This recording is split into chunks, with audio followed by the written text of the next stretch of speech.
Cocinan el maíz, se muele. 46-year-old Hermides Linares Montiel says he never envisioned taking up arms as a teenager.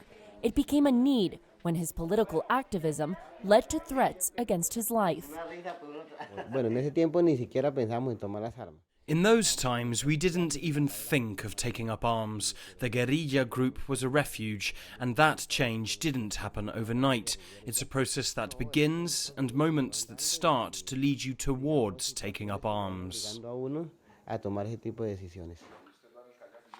After 27 years as part of Colombia's leftist guerrilla group, known as FARC, Montiel is now coordinating excursions for tourists that seek refuge in nature.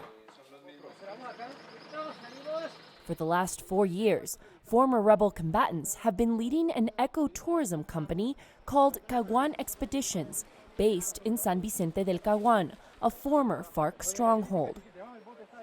Carlos Ariel Garcia is a civilian who visited the region for the first time during the FARC disarmament process as part of an agreement in 2016 to end more than 50 years of war with the government. At that time, the United Nations certified that more than 7,000 rebel fighters turned over their weapons. Now they had to find a way to make a living and start new projects. That is when Garcia says he saw an opportunity to share where the FARC lived all those years ago. FARC rebels told me, you should see what it's like behind this mountain and this area. And I asked, what about the river? And they said, we know this river like the back of our hands.